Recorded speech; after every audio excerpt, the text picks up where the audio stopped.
kuyan mong yan, tabang. Kaibigan George, go ahead. Gandros Tanton, narisabina ka na Bicol Interagency Task Force sa Panginoon DILG, Regional Director Attorney Anthony Noida, ang surat na ipinagpadala ni Governor Joseph Coa kan nakatanduanes na nag-aagad na ipairarawan bilog na islang probinsya sa pinakamaigpit na quarantine restrictions na Enhanced Community Quarantine o ECQ.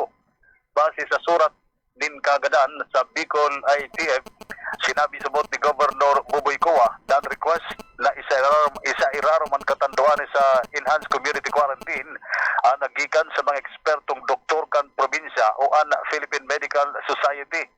Tigahagad kan na gobernador na ipairarom sa pinakamaigpit na ECQ ang nakatanduanes sa laog din buon duwa sa kudlang 4 na simana. Depende sa kunpiraan aprobaran kan IATF. Sinabi na sa ibong kan maigpit na pagpapautob kan health protocol kan lokal na gobyerno sa nasabing lugar, padagos manggiraray ang pag-ulang to kan mga kaso kan COVID-19.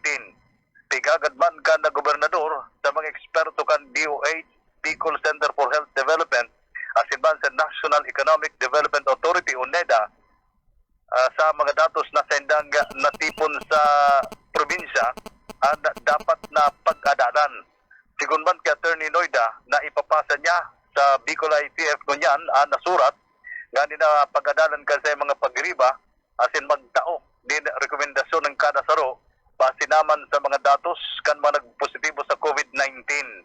Maski ngani kung ikukumpara sa ibang mga probinsya, talagang hababa kuta na ang kaso kan na COVID-19 sa probinsya kan na Catanduanes, alagad sa kagustuhan kan gobernador na dahil na magkadrugangan pa ang mga kaso sa indang lugar, kaya po na ipairarom sa ECQ ang nasabi ng isla.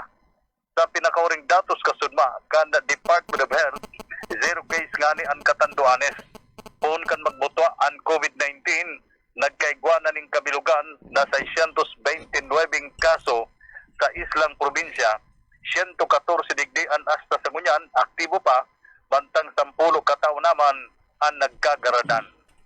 Yan tabi kaibigan nga Felix, ang dagdag na impormasyon para sa Radyo Bicolandia. George Alyari kaibigan mo. Si Felix Carinan sa programang Pulso Kanbanwan.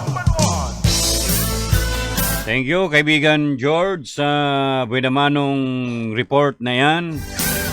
Ali dyan sa uhali duman sa Albay. O sinagahapot na taga LTO, iyo po sa aga. Bukas na po ang LTO naga. Marami ka man lang.